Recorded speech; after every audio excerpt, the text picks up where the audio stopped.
Hello everyone, today I want to show you guys how do I take advantage of Language Reactor Anki export feature. Now, if you're like me, love to learning Japanese through YouTube, you probably have come across a guy called Matt vs. Japan on YouTube. He basically taught us the way to learn Japanese just by watching tons of anime and without even having to worry about grammar and vocabulary first. And there are great tools out there like Language Reactor. We can install on browser to watch original Japanese YouTube videos on Netflix, either in translated subtitle or original Japanese subtitle. And we can look up unfamiliar vocabulary whenever we want. And using the export to Anki feature, we can later remember these vocabulary we are unfamiliar with, also sometimes with a favorite quote we saved from a movie as a context.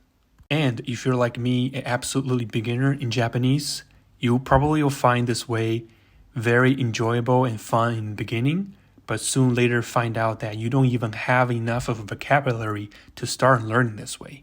You will quickly find out that you have constantly check up unfamiliar words, and there's just not enough vocabulary for you to even have a basic understanding of what they're talking about in the YouTube or Netflix movie. Well, lucky for us, Language Reactor also have a list of vocabulary ranked by how frequent they show up in all of the YouTube and Netflix videos. I have followed this list, and only after I get to around 500 words, I was beginning to understand YouTube videos full in Japanese using simple vocabulary. Now, Language Reactor didn't provide us a multiple selecting feature or any other efficient way to export these out sections by sections to Anki. Without a tool that I find online, I wouldn't be able to keep following this list. So today's video, I will show you guys how to take advantage of Language Reactor vocabulary and Anki with a tool called TakeFlow RPA. And you will soon start to learning Japanese by watching YouTube and Netflix videos with right amount of vocabulary. Okay, now, the first thing we needed to do is download a automation software called TakeFlow RPA. It is a tool that I like to use, but there's a couple others out there. The reason why I like to use this is because it's free and it's available on Mac and Windows. I recommend people just getting it. It's simple. I already put a link in the description. Now I have that download already. Once we open up the interface, you just hit new, create a new robot.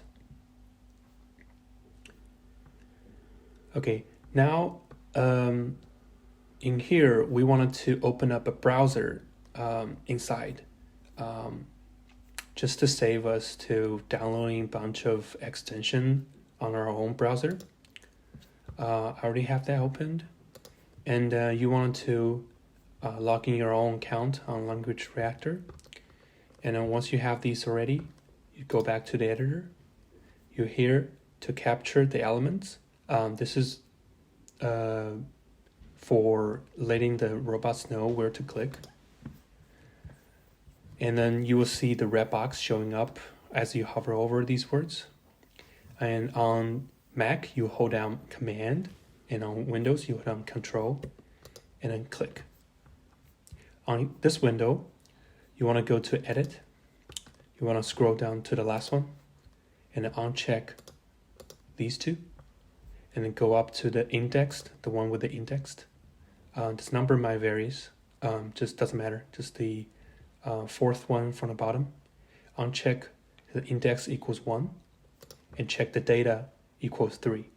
And this also varies, but just but no matter what, just check the first one. And then click done. And you can also click the verify to see if all the red box showing up under these 100 words.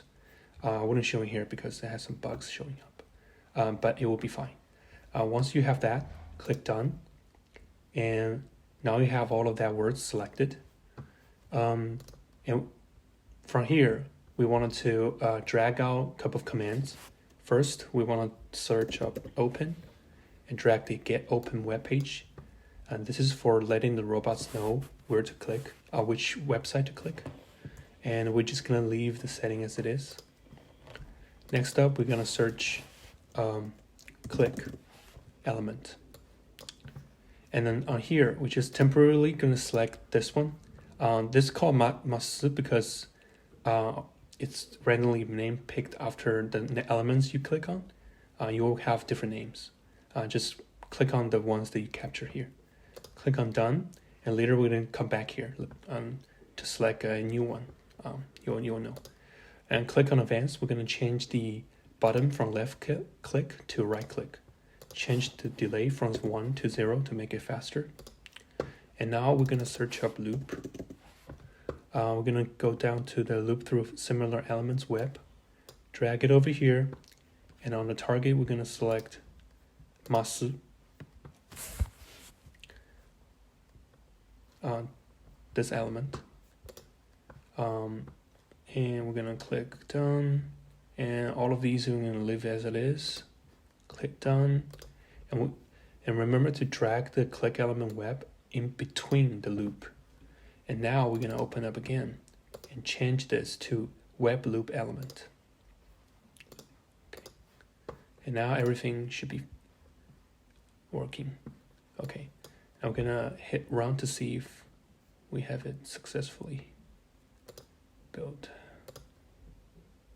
Okay, now it's working. And then this might varies depending on what actions you set for right click on language reactor. Mine's set to right click to change from nothing to learning stage, and you might have it set it to change the tag, but that doesn't matter. You can all filter these out using the Anki export. And as you can see, it's way much faster than doing it manually.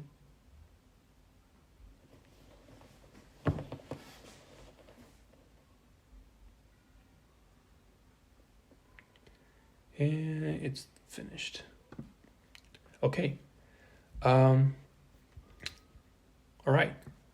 And that's it. That's how we do it. Next time you want to do the next set of 100 words, you're just gonna go to this element and click on edit, and then change to the next set, and then you can do it over and over again. Okay, hope you enjoy.